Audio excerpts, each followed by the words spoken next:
March 8, 2026, International Women's Day. Sa Liwasang Bonifacio, may mga nagrally, nagmarcha, galit na galit, nag-spray paint sa Lagos Nilad Underpass at sa susunod na araw, ang naging headline,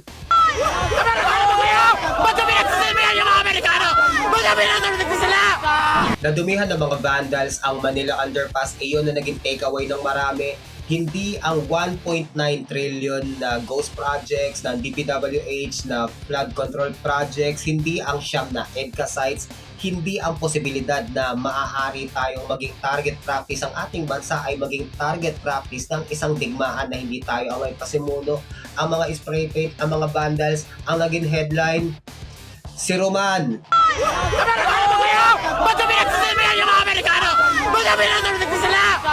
Si Roman, hindi natin alam kung taga saan siya o kung anong year niya nasa kolehiyo, pero according sa kanyang Facebook post, siya ay isang estudyante ng PUP, Polytechnic University of the Philippines. Ang alam lang natin ay nagpunta siya sa rally noong March 8, gigil na gigil at syempre pinulutan siya ng maraming tao sa comment section ng social media. Pero bago natin pag-usapan kung bakit naging meme si Roman, ay kailangan muna nating maunawaan kung ano ang pinanggagalingan ng galit at pinaglalaban niya at ng mga kasama niya. Dahil ang March 8 na rally na ito ay hindi lang basta isang rally na itinaon ng International Women's Month, merong apat na isyong pampolitika at panglipunan na inuungkat ng mga aktivista na tila nababaon na sa limot. At bago nyo ako sitahin o husgahan, hindi ako against sa mga nagrarally, sa mga aktivista, dahil ako mismo ay uma-attend ng rally pagka naniniwala ako na align sa mga ipinaglalaban ko, paniniwala ko, prinsipyo ko.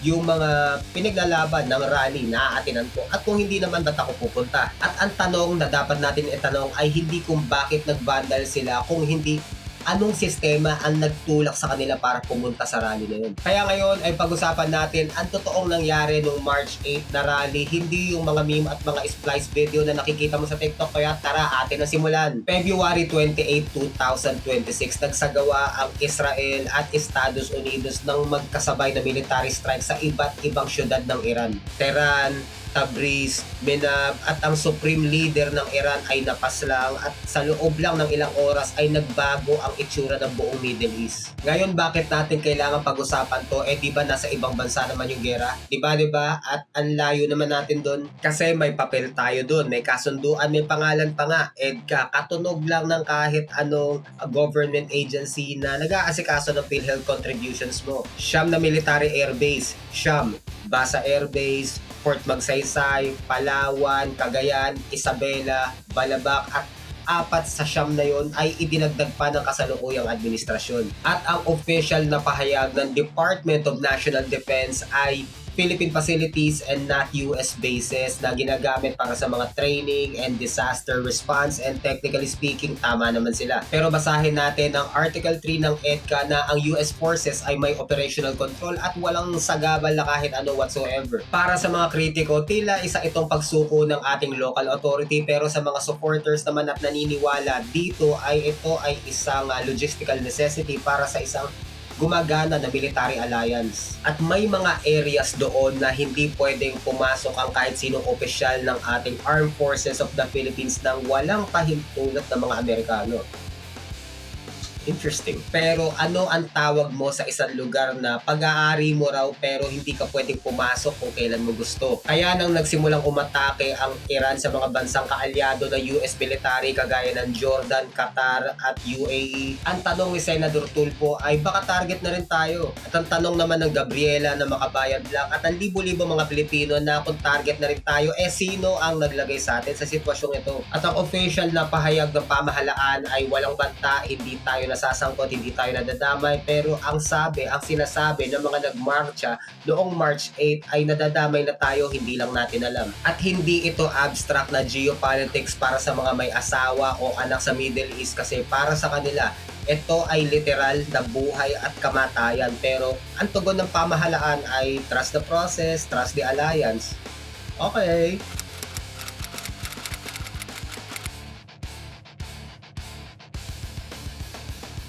$1 trilyon ang 1 trilyong piso kung ipapamahagi mo sa bawat isang Pilipino, ang bawat isa ay makakatanggap ng 14,000 pesos. Iyon ang rough estimate ng pera na nilustay, ninakaw at ginalaw mula sa flood control projects ng DPWH at hanggang ngayon ay wala pang nakukulong. Mga flood control projects na dapat ay protektahan tayo laban sa baha ay mga baha pala ang magpapahamak sa atin, at ang totoong magpapahamak sa atin ay hindi baha kundi korupsyon. At ito ang naging timeline ng init ng ulo ng mga tao. July 2025 sa SONA ng Pangulong BBM ay hayagan niyang hiniya ang mga contractors na involved sa flood control program at sabi ay mahiya naman kayo. The boys.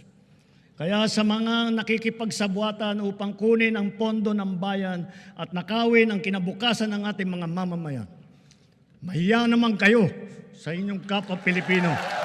At August 2025, nag-imbestiga ang Senate Blue Ribbon Committee at si Senator Lacson ay nagsabi na ang kalahati ng 2 trilyong piso ay maaaring napunta sa bulsa ng iba. At ayun na nga, September 21, 2025, naganap ang tinatawag na trillion peso march na kung saan libo-libong mga tao ang nagpunta sa Luneta, sa Menjola, pati na rin sa EDSA, nananawagan ng hustisya para sa korupsyon sa usapin ng flood control projects na issue ng DPWH. At February 24, 2026, mga 2 linggo bago mag-March 8 na kung saan naganap ang pinag-uusapan natin na March 8 rally na nataon sa International Women's Month na kung saan di umano ay mayroong 18 na dating Philippine Marines na nagkaroon ng press conference sa Club Pilipino sa May San Juan. Sa isang joint affidavit, sinabi nila na merong cash deliveries o mga mali-malitang pera, at sa press conference na yon ay binanggit nila kung sino-sino yung mga tumanggap. At ang kasama sa mga pinangalanan ay walang iba kundi ang Pangulo mismo at ang dating House Speaker na pinsan ng Pangulo pero hindi pa mapapatunayan or wala pang katibayan. At eto na nga ang connection nito sa rally na naganap noong March 8 na itinaon nila sa International Women's Month dahil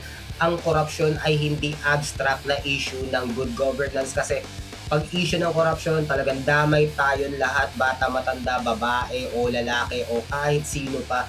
Damay ka, damay ako, damay tayong lahat. Pero kung ipinagtatanggol mo yung mga damay sa corruption kasi idol mo yung mga politiko, may problema sa'yo. At ang layer 1 ay ang National ID System na under ng Republic Act 11055 na ayon dito ay gagamit ng biometrics, iris scan at fingerprint, and lahat ng ito ay konektado sa isang unified na identifier para sa bawat isang Pilipino. At ang official na layunin nun ay financial inclusion, access sa mga serbisyo ng gobyerno, and pangontra na rin sa fraud. And makes sense, and pagdating dyan wala akong argumento doon sa papel. At ang layer 2 ay ang mandatory SIM registration under ng Republic Act 11934 na ipinatupad noong 2023. At ayon dito sa Pilipinas, ang bawat registered na SIM card o active na SIM card sa bansang ito ay connected na sa isang registered identity. Sa madaling sabi, bawat text, bawat call, bawat share mo ng bold, bawat share mo ng scandal ay nakapangalan na sa'yo at alam na ikaw ang gumawa nun. At ang third layer ay ang E-Bayad Act o Mandatory Electronic Payment Legislation na kasalukuyang gumugulong sa 20th Congress. At ang layunin nito ay i-transition lahat ng government and commercial transactions into a payment infrastructure para mas convenient, mas transparent, and mas efficient. Pero kapag pinagsama-sama mo ang tatlo, national ID for identity, SIM card registration for communications, and mandatory e-payment for financial transactions, ano ang nakuha mo? Ang nakuha mo ay yung pakiramdam na para bang kada kilos mo, kada galaw mo ay may nanunood sa'yo, may nagbabantay sa'yo kahit wala naman. Parang ganito yan. Kung saan ka pumunta, sino ang mga nakausap o kinausap mo, ano ang mga binili mo, saan at kung paano ka nagbayad, lahat yan ay nakalig sa iisang identifier. At ngayon, meron dalawang umiiral na mga pananaw dito. Merong pessimistic at merong optimistic. Doon muna tayo sa optimistic. Like, kung ako tatanungin, medyo nandun ako sa optimistic na side na kung iiral yung mga sistema na yun, yung mga ID system, pagkatapos SIM card registration, and then a mandatory electronic payment, magiging mas efficient siya, and then magiging mas ligtas ka sa identity fraud, and pagdating sa magiging convenient, magiging mas transparent, and of all things na gusto ng mga Pilipino sa isang bansa na infested ng korupsyon, talagang tayo ay gutom na gutom sa transparency and syempre efficiency na pinsan ng convenience, di ba? So, lahat ng yun is maganda kung iisipin. At yung pessimistic na side o yung negative na sinasabi ng Makabayan Black at sinasabi ng mga digital rights advocate na kung magkakaroon ng ganitong kapangyarihan ang gobyerno na hawak-hawak nila sa isang digital registry ang SIM card mo, ang national ID mo, and yung mandatory e-payment mo, kung paano ka nagtatransact sa kung saan-saan, paano ka daw nakakasiguro na hindi ito gagamitin laban sa'yo. At noong March 8 ay naganap ang rally at nagrally sila sa may Liwasang Bonifacio at sama-sama silang naglakad papunta sa US Embassy, pero pinigilan sila ng mga kapulisan kasi nga daw hindi naman yung designated Freedom Park. At nang dahil nga dyan, pagkatapos niyan ay umasim na ang mga susunod na pangyayari kasi pagkatapos noon ay nag-vandalize na at nag-spray paint na sila sa may Manila Underpass, sa may Lagos Nilad, na may mga mensahe na ibagsak ang korupsyon, scrap EDCA, at kung ano-ano pa mga mensahe ng pagtutol sa flood control project at kung ano-ano pang mga katiwalian na nangyari sa mga nagdaang buwan. At sa kabila ng mga issue na pinag-usapan natin na naiuugnay dito sa naganap na rally, yung mga iba't ibang issue ng flood control and EDCA o kung ano-ano pa, ang pinaka-nangibabaw dito sa usapang ito ay walang iba kundi si Roman at ang mga kabataan na nandoon sa kilos protesta para ipahayag ang kanilang saloobin. And pagdating dito sa ganitong klase ng mga usapan, and again, hindi ako against sa mga nagrarally kasi kahit ako uma-attend din ako ng mga rally, pag sa tingin ko sa tama naman yung pagpunta ko doon and nag-a-align naman sa prinsipyo ko, lumalahok ako dyan. So, walang masama doon. And karapatan mo yan bilang isang mamamayan kasi hindi rin naman maganda na kung may napapansin kang mali at wala kang gagawin, sa magpapasawa lang, tibo ka lang, mas lalong hindi maganda yun. Pero kung lalahok ka sa ganito mga kilos protesta, may tamang paraan kung paano ka mag-behave sa ganitong klase ng kilos protesta. At kung pagbabasihan naman yung mga videos sa social media, sigurado na panood mo na yan, mapagpasensya naman yung mga pulis. You know? So, hinahayaan naman sila, pinapayagan naman sila, although may mga lugar na hindi maituturing na freedom park, so doon lang sila kung saan pwede. At sa usapin naman ng pakikibaka, gaya nga ng sinabi ko, walang masama na mag-practice ka lang kung ano-anong ideolohiya, pero practice discernment, critical thinking, and wisdom, and bantayan mo sarili mo. Kaya ako hindi natutulog, binabantayan ko lang ang sarili ko! Kung tama pa ba yung ginagawa mo or sumusobra ka na.